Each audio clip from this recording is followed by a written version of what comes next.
Estamos en una serie de enseñanzas llamadas Hasta lo último de la tierra. Y cuando escuchamos hasta lo último de la tierra, se nos viene a mente ese pasaje bíblico donde Jesús nos manda a que tenemos que llevar la palabra hasta el último lugar de la tierra. Sin embargo, nos hemos centrado en estas últimas semanas en la importancia que Jesús le da en ser discípulos.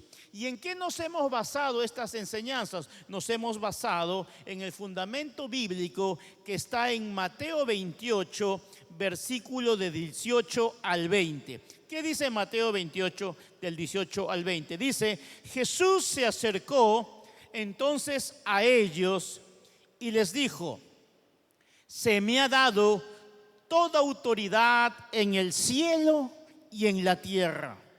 Por tanto, vayan y hagan discípulos de todas las naciones, bautizándolos en el nombre del Padre y del Hijo y del Espíritu Santo, enseñándoles a obedecer todo lo que les he mandado a ustedes. Y acá viene la promesa: y les aseguro que estaré con ustedes siempre hasta el fin del mundo. ¿Cuántos toman esa palabra? Amén. El Señor dice que estará contigo hasta el fin del mundo, pero para que eso se cumpla, tenemos que ver que Jesús a ti y a mí, no estoy diciendo solamente a los líderes, no, a ti y a mí, al que está a tu costado, al que está a tu derecha, al que está a tu izquierda, nos ha dejado una misión. ¿Y cuál es esa misión? De que tenemos que hacer discípulos hasta lo último de la tierra. Claro, empezando por casa. Sin embargo, hemos aprendido que para hacer un discípulo tengo que ser primero un discípulo. ¿Cuántos dicen amén? Si yo quiero hacer discípulos, tengo que ser un discípulo. Si no, es imposible. Es imposible que pueda ser discípulos si yo no primero soy un discípulo. Ahora, hemos hablado también la diferencia entre ser un discípulo y simplemente ser un seguidor o un simpatizante de Jesús. No es lo mismo. Un simpatizante de Jesús puede venir a la iglesia todos los domingos, pero hay una diferencia, dijimos, entre el seguidor y el discípulo. Hay una palabrita que marca la diferencia entre los dos. ¿Cuál es? El compromiso. Un discípulo está comprometido. Y para cumplir la misión que Jesús nos ha dejado de ir y hacer discípulos, yo debo estar comprometido con Jesús en que yo debo ser primero un discípulo. ¿Cuántos dicen amén? Ahora, hemos visto características. ¿Qué marcas? ¿Qué características? Y es ahí donde tú tienes que ponerte, como se dice, la mano al pecho y ser sincero, ser honesto delante de Dios. Señor, ¿soy un discípulo o es que quizás solamente soy un seguidor de Jesús? Tú sabes que en el mundo hay mucha gente que simpatiza con Jesús. Hay mucha gente que opina bien de Jesús. Algunos lo ven como un mártir, otros lo ven como un caudillo, otros lo ven como un hombre valiente, otros lo ven solamente como un gran profeta, pero son pocos los que lo ven a Jesús como su Señor y Salvador. Eso es otra cosa. Ahora, hay mucha gente que cree en Jesús y muchas veces el creer en Jesús como que nos da esa idea de que ya yo creo en Jesús, es suficiente. Pero déjame decirte, te lo he dicho varias veces, que la Biblia dice que los demonios también creen en Jesús. Tú también crees en Jesús, los demonios también. O sea que si un demonio estuviese acá, te dice, chócala, yo también creo igual que tú. ¿Cuál es la diferencia? O sea, muchas veces nos basamos en que yo creo en Jesús. No es suficiente. Los demonios creen y otra cosa más. Dice la Biblia que los demonios creen y le tiemblan. Le tiemblan. Ante la presencia de Dios, los demonios tiemblan.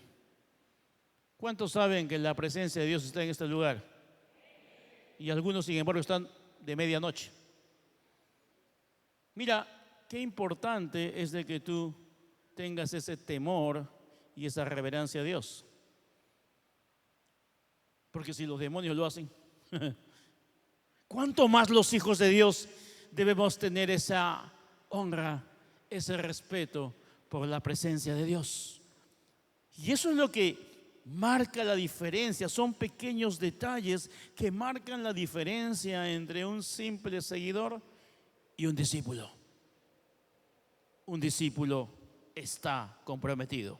Ahora, vamos a ver una marca más del discípulo. Una marca más, una característica más que tiene un discípulo a diferencia del seguidor. Una característica más, dice, un discípulo, escucha bien, un discípulo congrega y colabora con la iglesia. Dile que está a tu costado, están hablando de ti. ¿No? Un discípulo, no dice un seguidor, no dice un fan, un simpatizante, no. Dice, un discípulo congrega y colabora con la iglesia. ¿Y cuál es el fundamento bíblico para eso? Bueno, vamos al libro de Hechos 2:42. Mira lo que dice Hechos 2:42. Y decidieron vivir como una gran familia. Y cada día los apóstoles compartían con ellos las enseñanzas acerca de Dios y de Jesús. Y también celebraban la cena del Señor y oraban juntos. En este texto del libro de Hechos nos están narrando los inicios de la iglesia, lo que llamamos la iglesia primitiva. Los primeros cristianos, los primeros discípulos que Jesús dejó. Y dicen que ellos eran como una gran familia. Sinceramente yo te pregunto, ¿cuántos sienten que la iglesia es como para ustedes como una gran familia? Porque realmente, amados hermanos, cuando uno está comprometido con Dios, como dijimos la semana pasada, que un discípulo está comprometido con Dios y con su iglesia, se va a dar cuenta que muchas veces la iglesia viene a ser como una familia. Y lo que estamos viendo es que en Mateo 28, Jesús les dijo, vayan y hagan discípulos. Y en este capítulo de Hechos se viene a ver el cumplimiento de ese mandato de Jesús. Porque en Hechos 2 vemos que ya los discípulos estaban cumpliendo la misión de ir y hacer discípulos.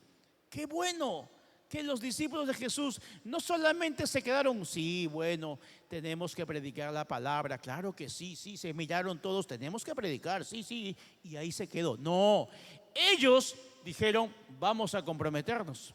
Vamos a cumplir lo que Jesús nos dijo. Y es por eso que cuando se juntaban parecían una gran familia y dice que compartían con los demás las enseñanzas de Dios y de Jesús.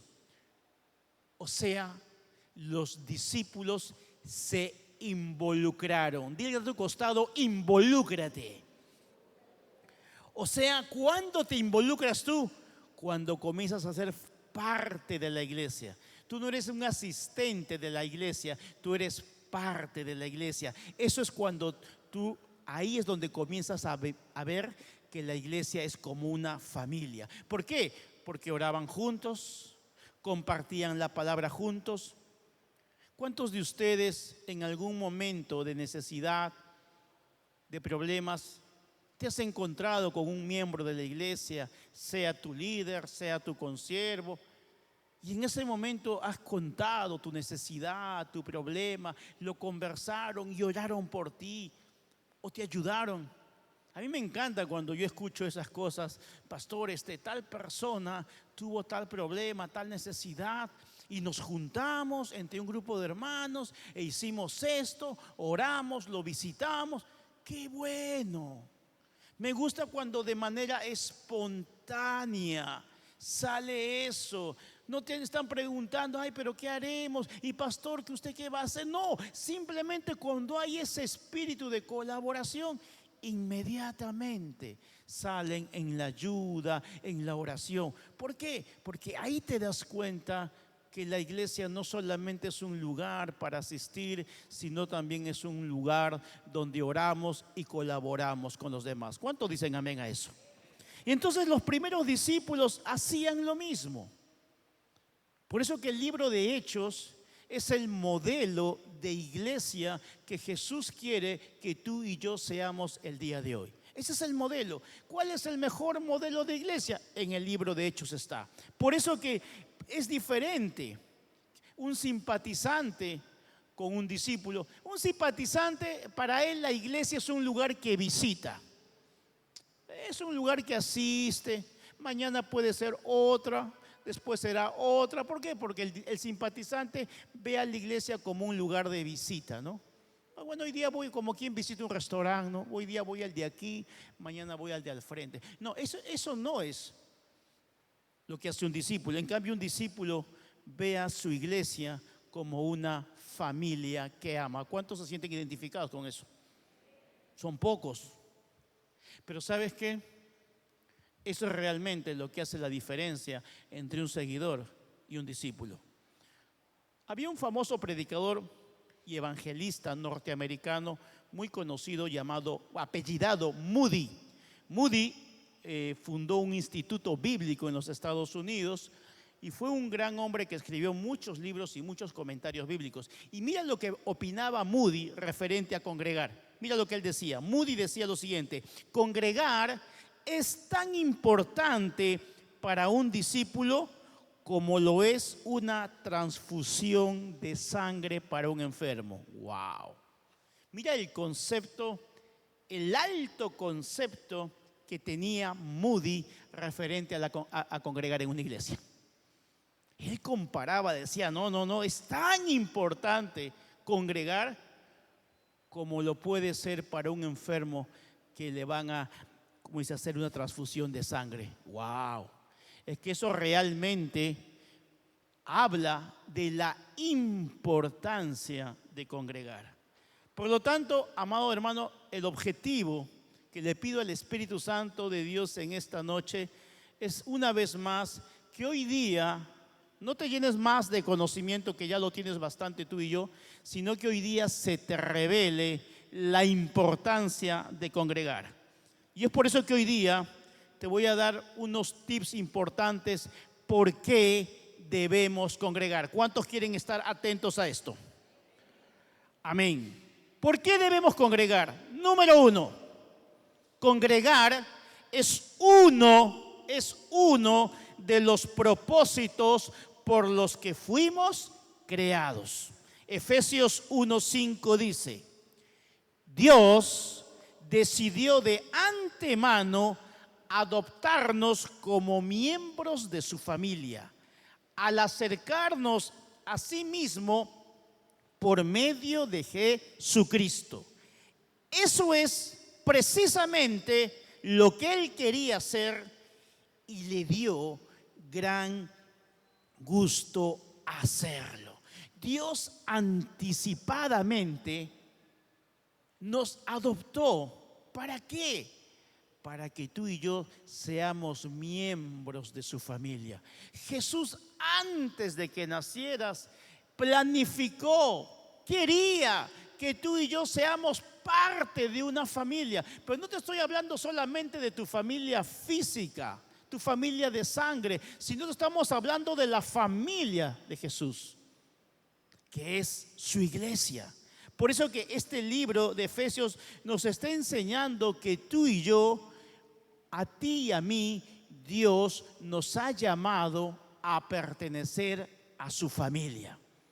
Es entonces que, si te das cuenta que si Dios nos ha llamado a pertenecer a su familia, entonces deducimos que la iglesia no es un lugar al que se visita, la iglesia es un lugar al cual se pertenece. ¿Cuántos dicen amén?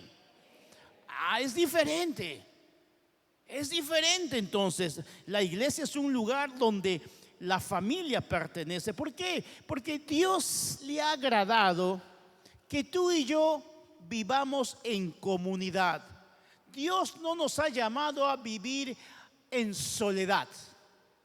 No es la voluntad de Dios. Es más, Jesús fue una persona que caminaba en comunidad. Siempre Jesús estaba rodeado de personas. Solamente se ponía a solas en sus momentos en que tenía que orar. Se apartaba, dice, a orar. Pero después siempre estaba rodeado de personas, porque Jesús nos enseñó la importancia de que debemos avanzar en comunidad. Dios nos ha creado para que tú y yo vivamos en comunión, no en desunión. Esa es la voluntad de Dios, que andemos siempre rodeados de personas, pero personas que te animen, personas que sean parte de la familia de Dios, personas que te inspiren, personas que te motiven. Qué bueno es cuando la iglesia se reúne. A mí me encanta. Muchas veces el servicio termina y yo veo que muchos se quedan aquí. El servicio ya terminó, pero se quedan conversando. Y a veces pasan 10, 20 minutos y siguen en la iglesia. A veces veo que la iglesia se tiene que cerrarse después de media hora o 40 minutos que el servicio ha acabado, porque la gente prefiere quedarse. Y eso es bonito porque tú sientes como que la iglesia es como tu segunda casa. ¿Cuántos sienten que la iglesia es como su segunda casa? Hay algunos que se sienten más felices en la iglesia que en sus casas. Hay algunos que salen corriendo de sus casas para venir a la iglesia. ¿Los entendemos? En algún momento pasa eso, hasta que tu familia la ganes para Cristo. ¿Cuántos dicen amén? Dale un fuerte aplauso a Dios por eso.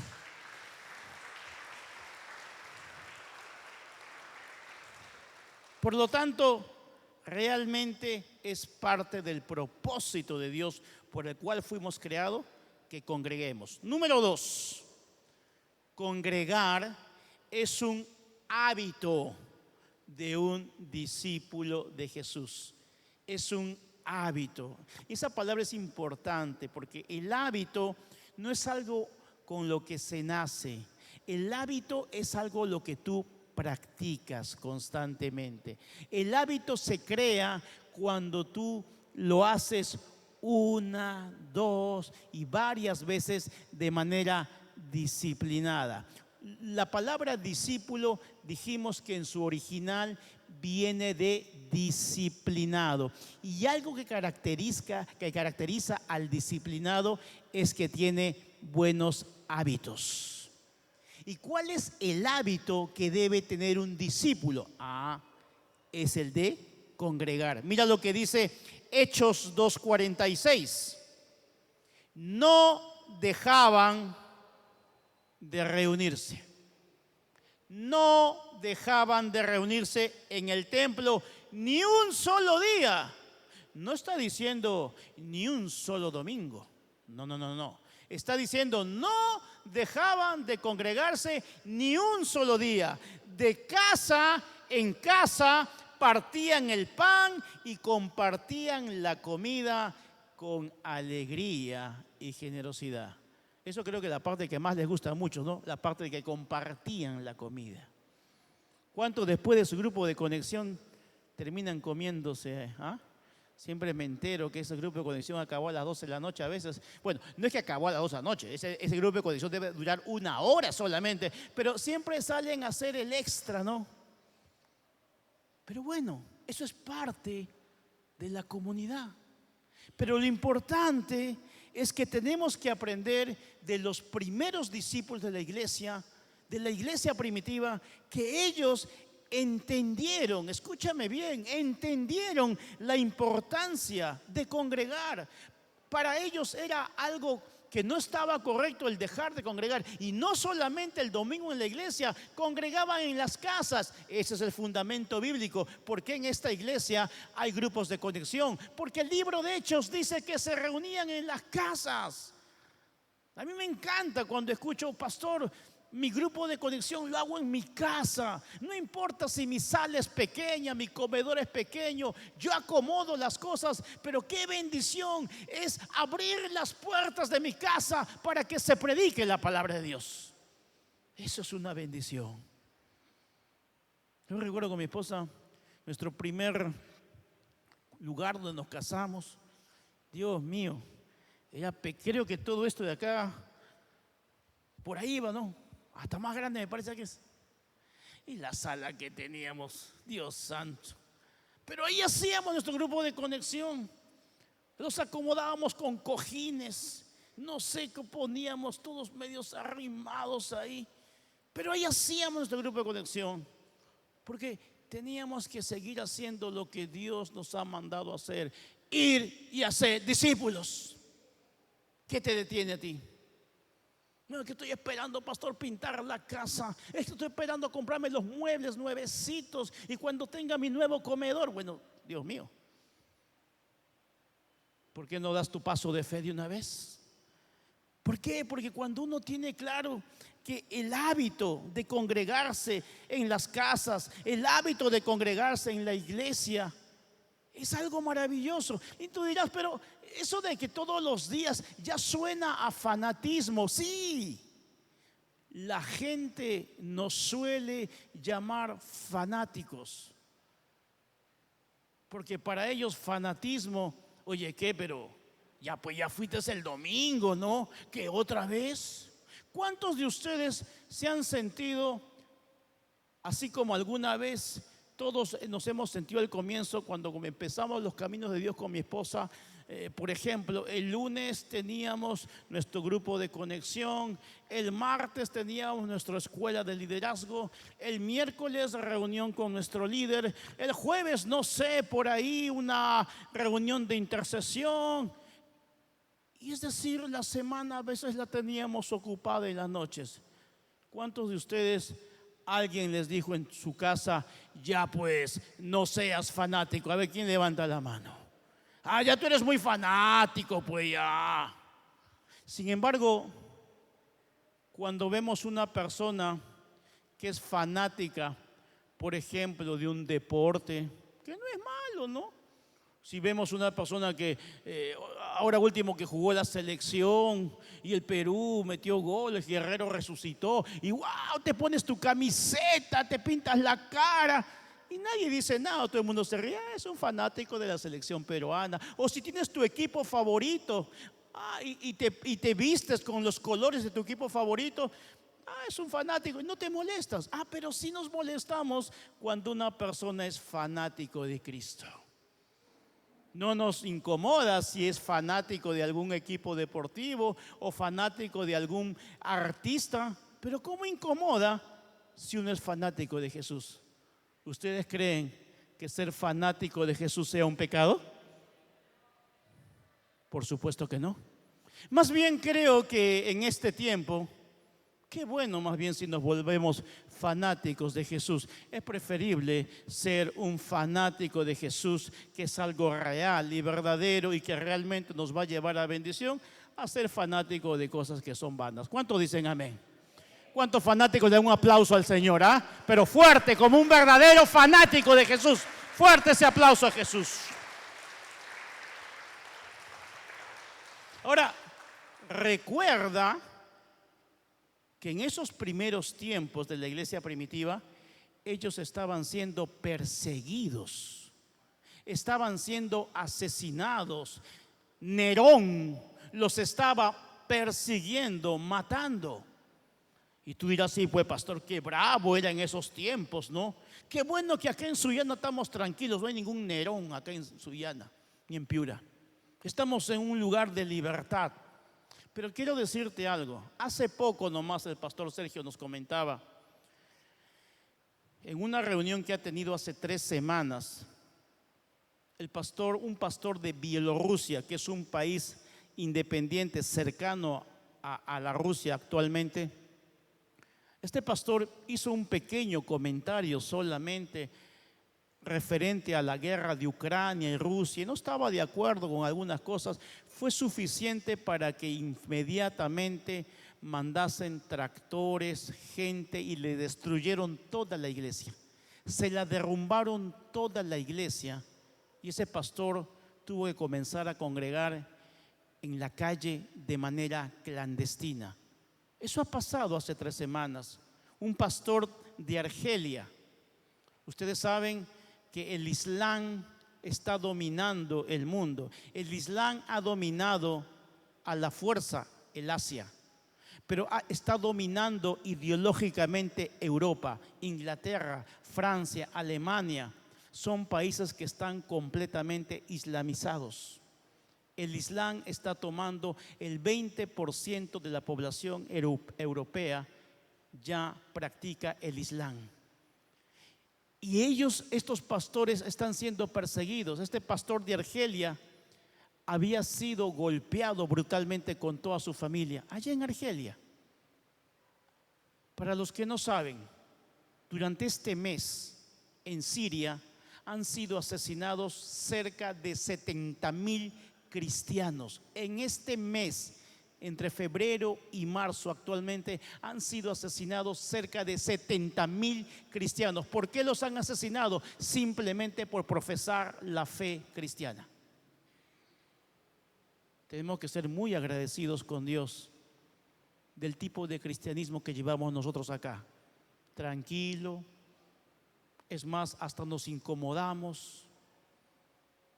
Esa gente, creo que les pasé un video en WhatsApp, no sé si les pasé, de cómo esta mujer decía, con estoicismo, con valentía, decía: tranquilos estamos, han matado a mi esposo, han matado a mis hijos, no tengo de qué quejarme. Si Jesús murió por mis pecados, ¿cómo no voy a dar yo mi vida por él?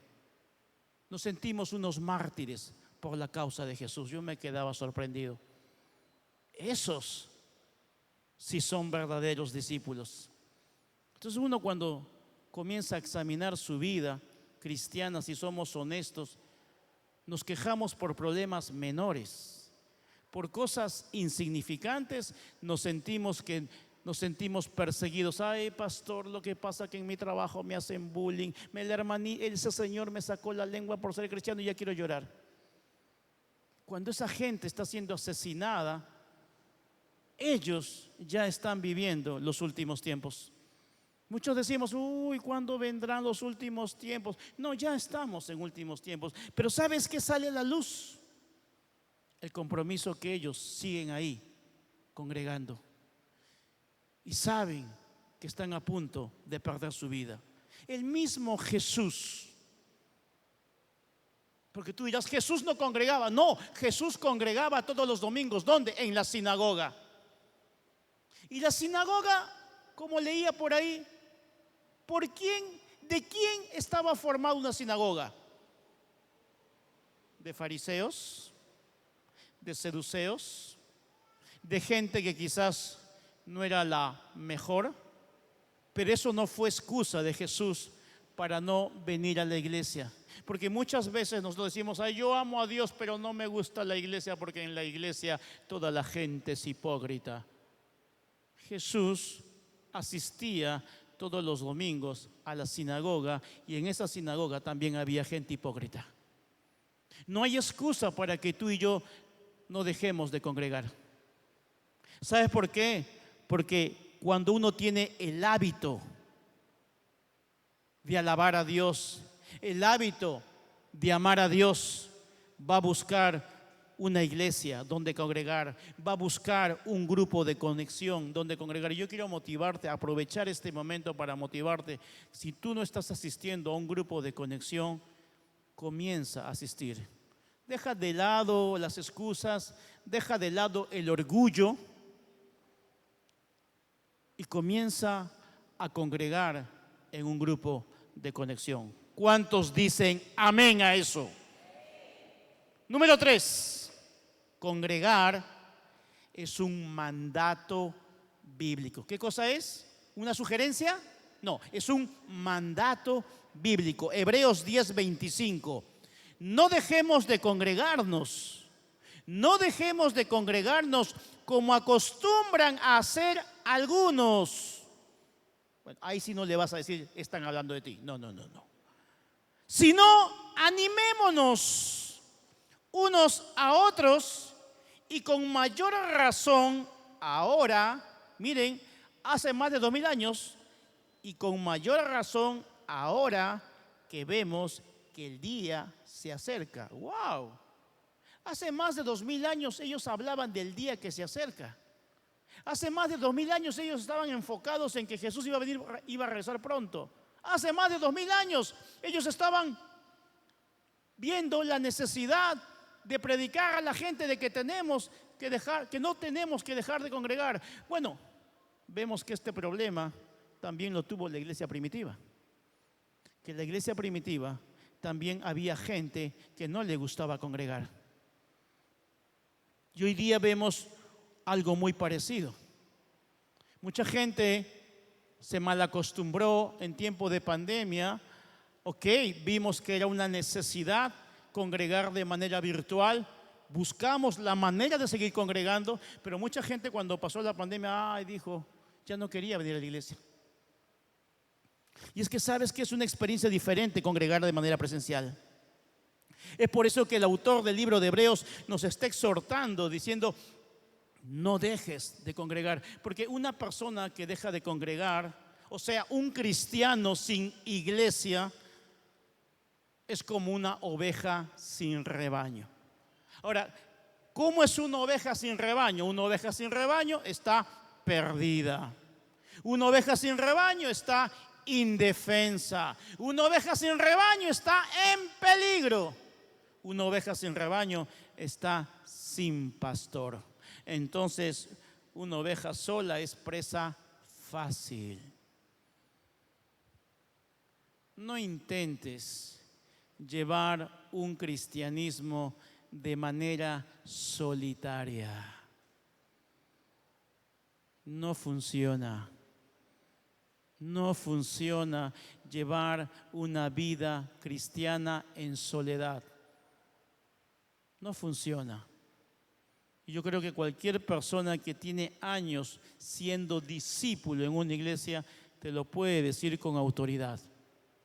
Y aquellos que en algún momento se apartaron del Señor creyendo que podían llevar una vida cristiana en soledad, saben muy bien de lo que estoy hablando, porque como les dije la semana pasada, ¿no? Una clásica respuesta de una oveja sin rebaño que te la encuentras en la calle. ¿A cuánto les ha pasado que se encuentran con el hermano después de muchos años? ¿Y cómo estás? Bien. ¿Por qué no vas a la iglesia? No, pero yo oro y leo la Biblia.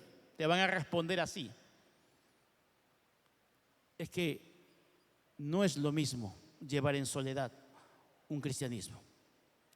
Número 4, congregar es una actividad que promueve la ayuda mutua.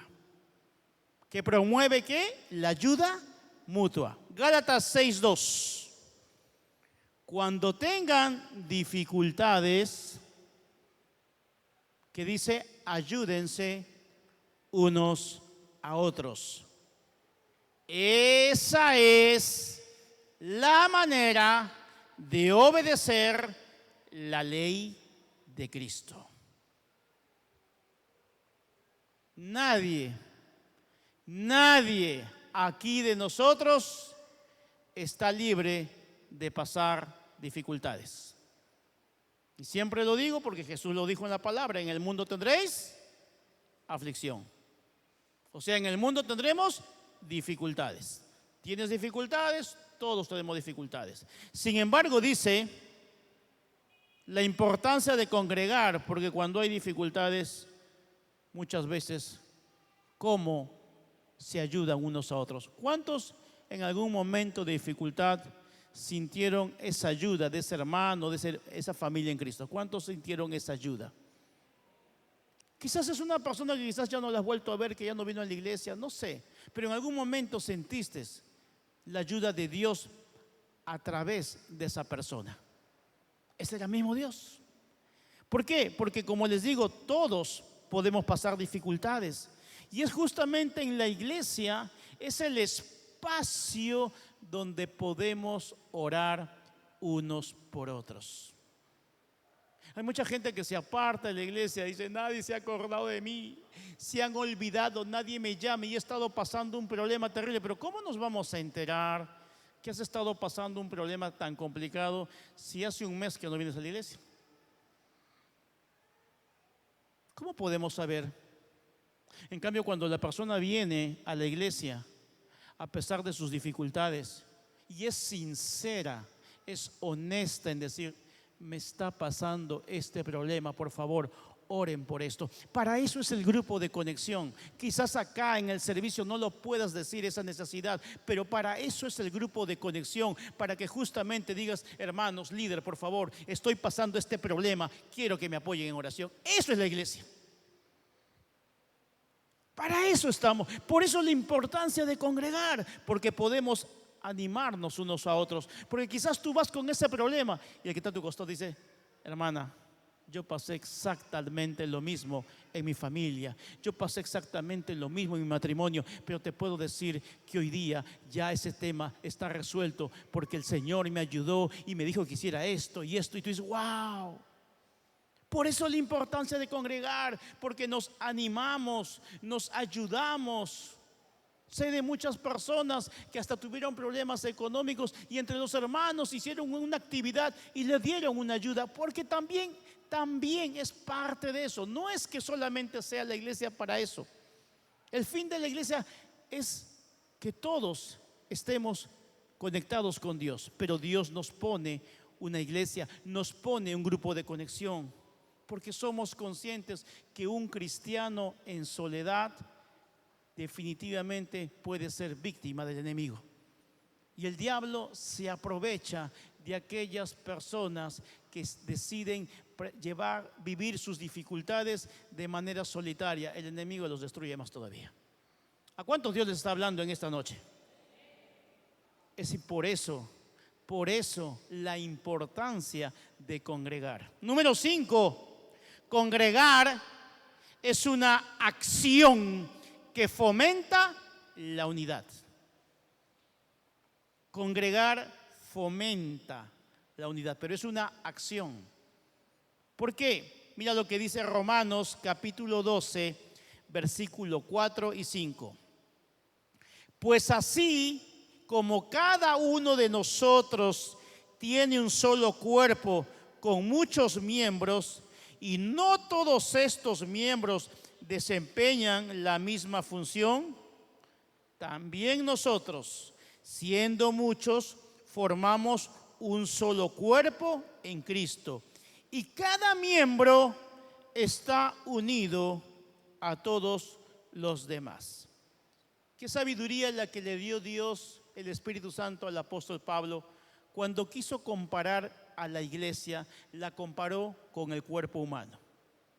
Tú y yo tenemos un cuerpo humano, tenemos un corazón, tenemos pulmones, tenemos un hígado, tenemos riñones. Cada uno de esos órganos cumplen funciones totalmente diferentes, pero todos están trabajando en unidad para que tú estés perfecto. Y compara la iglesia como ese cuerpo. Tú y yo somos diferentes, temperamentos diferentes, venimos de trasfondos distintos, venimos con costumbres diferentes, quizás profesiones diferentes, no interesa, pero todos estamos aquí fomentando la unidad. ¿Cuánto dicen amén? Somos diferentes, así como el cuerpo. Algunos son el corazón, otros son los pulmones, otros son los hígados, pero todos somos parte de la familia de Dios. Amén. ¿Alguien se siente identificado con el hígado? Bueno, de todo hay. Pero eso hace que todos estemos en unidad. No interesa cómo seas tú, pero cuando se trata de fomentar la unidad, funcionamos como un solo cuerpo. De eso se trata la iglesia, que seamos diferentes. Qué terrible sería que todos seamos iguales. Una cosa es la unidad y otra cosa es la uniformidad. Entonces, todos uniformados, todos iguales, todos vestidos igual. No, pues. Tú tienes temperamento diferente. Acá hay sanguíneos, acá hay coléricos, acá hay flemáticos, acá hay melancólicos, pero todos somos llamados a ser discípulos. ¿Cuántos dicen amén a eso? Dale un fuerte aplauso a Dios por eso.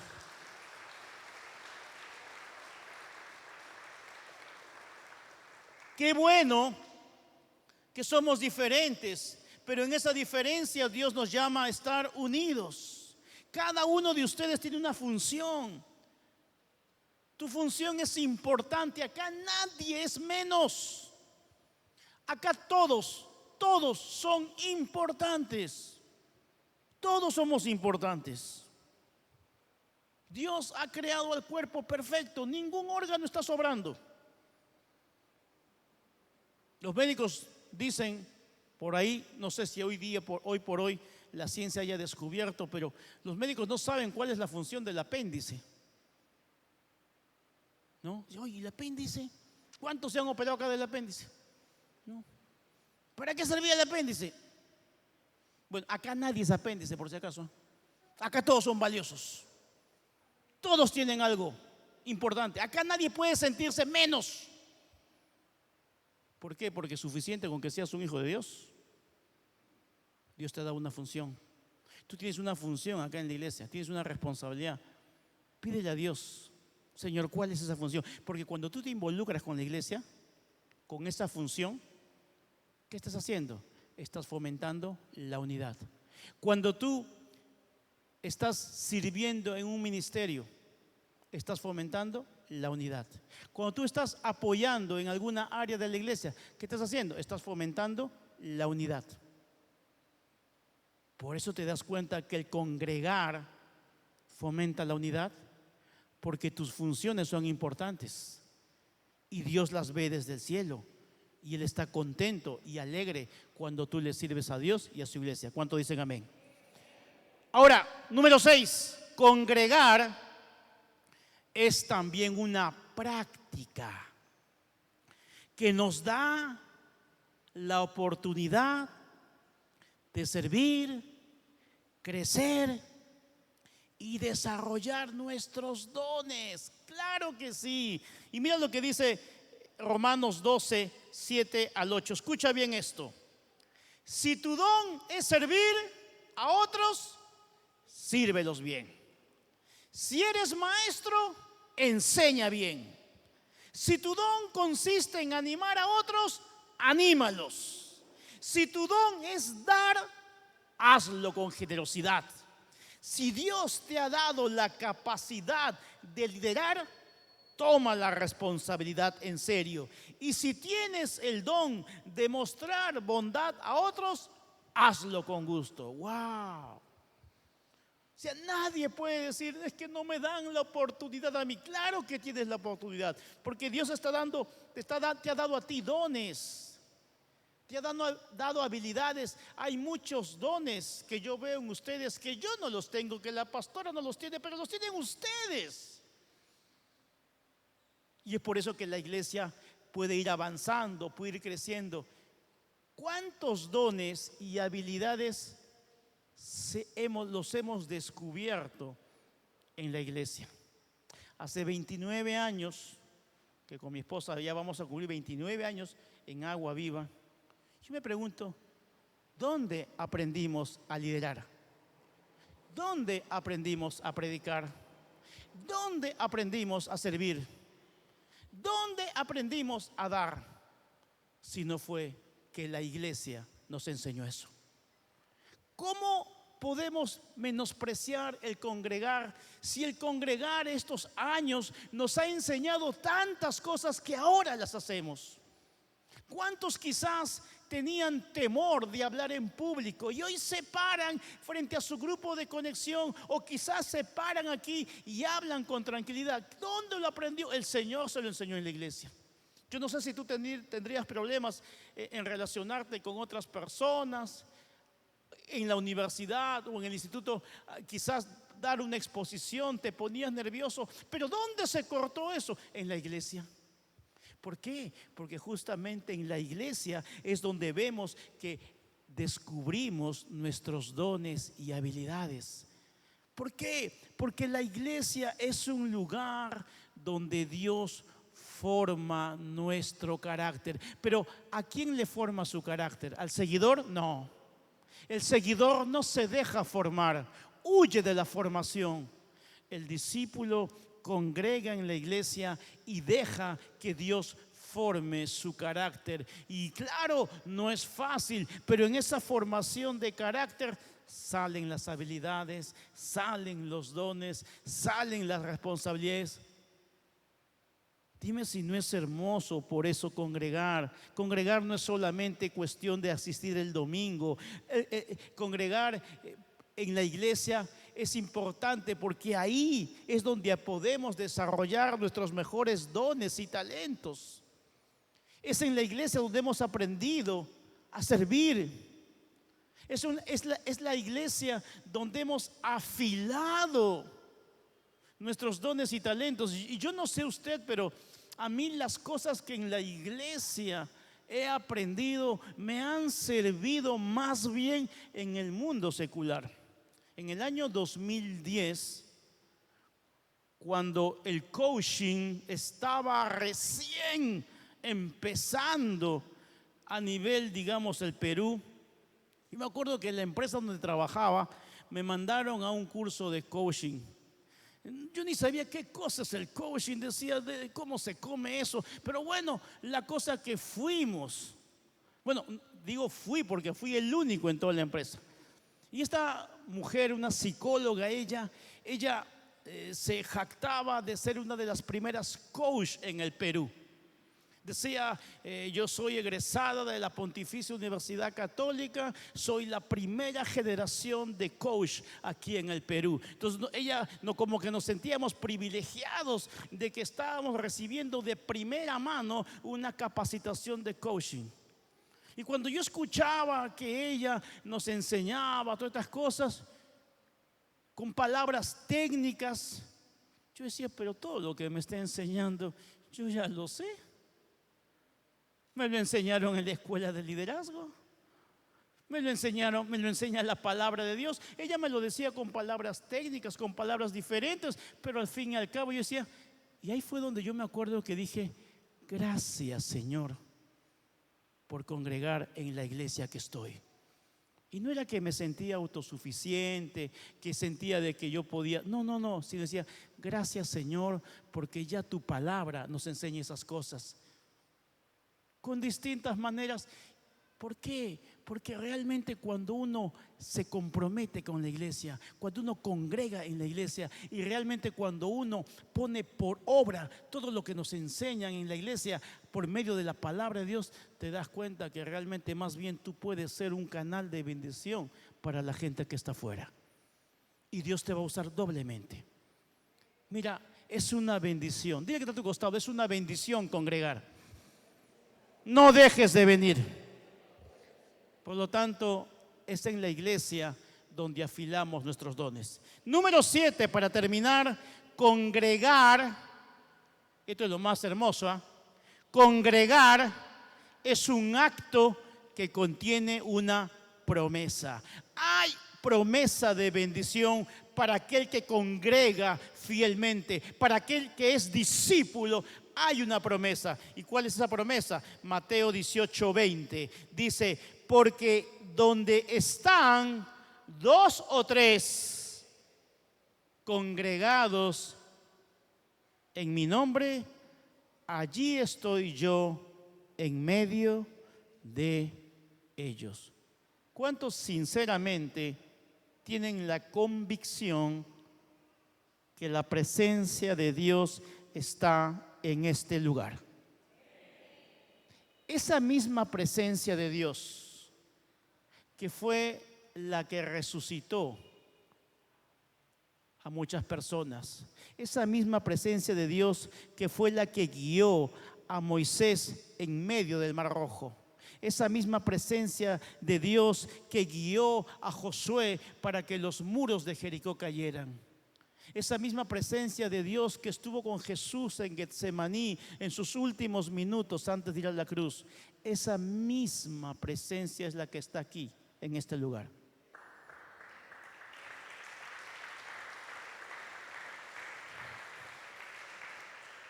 A veces nos olvidamos de eso. Y no es que la presencia de Dios esté en las cuatro paredes. La presencia de Dios la traes tú. ¿Sabes por qué? Porque la Biblia dice que el Espíritu Santo habita dentro de nosotros. No dice la Biblia que el Espíritu Santo habita en templos hechos por manos de hombre. No, no, no, no. Dice la Biblia que el Espíritu Santo habita en nosotros, que nosotros somos templo del Espíritu Santo.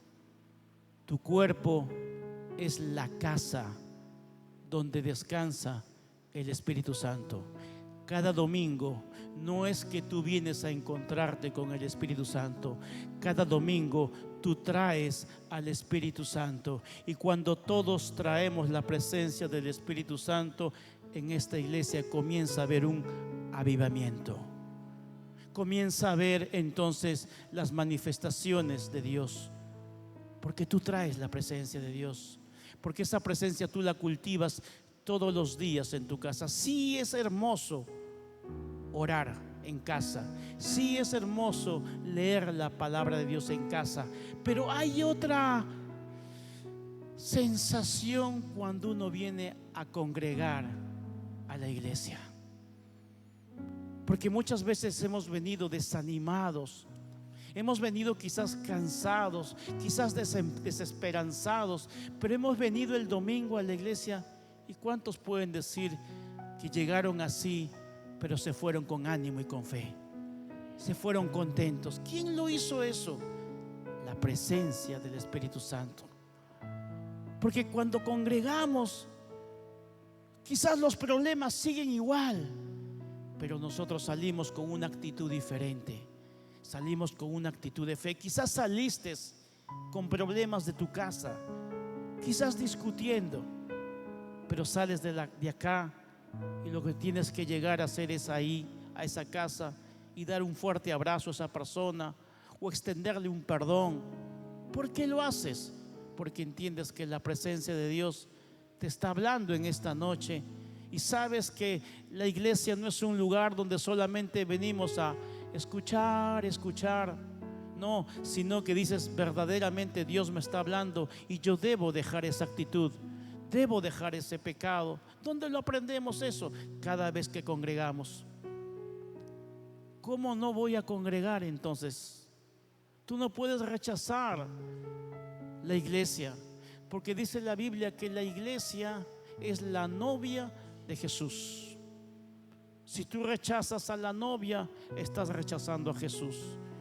Yo creo, varón, que si tú eres un hombre casado, no estarías contento con que las personas rechacen a tu esposa. Yo creo que si alguien rechaza a mi esposa, me está rechazando a mí, definitivamente. Y yo me sentiría incómodo. ¿Cuánto Jesús se debe sentir cuando tú rechazas a su iglesia? Y tú dices, no, yo amo a Jesús, yo amo a Dios, pero a la iglesia no voy. No, estás rechazando a Jesús también. Porque la iglesia somos todos nosotros. Y recuerda que Jesús dio su vida, derramó hasta la última gota de sangre por su iglesia. Porque Jesús ama a la iglesia.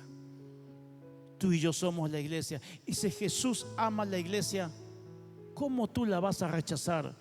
¿Cómo tú la vas a criticar? ¿Cómo tú vas a murmurar de la iglesia?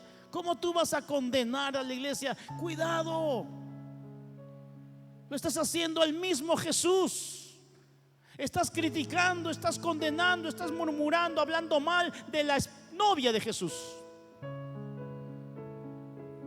Es mejor que la ames, la iglesia. La iglesia no es perfecta. ¿Sabes por qué no es perfecta? Porque tú y yo somos parte de la iglesia. Y tú y yo somos imperfectos. Pero venimos a adorar a un Dios perfecto. Y esa misma presencia de Dios es la que nos da la oportunidad, nos perdona, nos extiende misericordia, nos extiende favor. ¿Cuántas veces hemos caído repetidamente en el mismo pecado? Sin embargo, Dios ha sido generoso contigo y te ha dicho: vamos, te doy una nueva oportunidad. Y es por eso que tú estás aquí, porque sientes que la iglesia es como un hospital donde Jesús viene y sana tus heridas, donde Jesús te dice: ¿sabes qué? Levántate, te voy a dar una nueva oportunidad.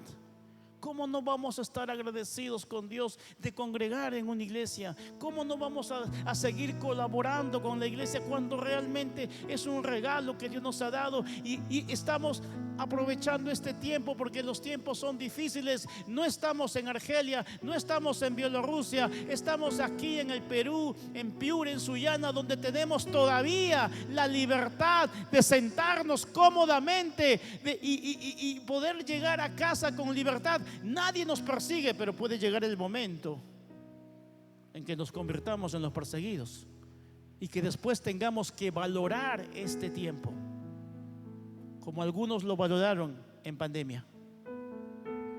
No sabemos lo que pueda pasar de acá a unos años. Lo que sí sabemos es que Jesús nos ha prometido que va a estar con nosotros siempre. Valoremos el congregar. Animemos a otros a congregar. No solo el domingo, los grupos de conexión, a servir en la iglesia. Es un privilegio servir a Dios. Les dije la semana pasada, el servir a Dios no se mendiga, porque el servir a Dios es un privilegio que debemos hacerlo sin que nos los pidan. Debemos levantar la mano y decir: yo quiero servir en la iglesia. ¿En qué puedo servir? ¿En qué puedo ser útil? Qué bueno, porque lo estás haciendo para Dios. Y como siempre les digo, Dios no es deudor de nadie. ¿Cuántos dicen amén a esa palabra? Dale un fuerte aplauso a Dios.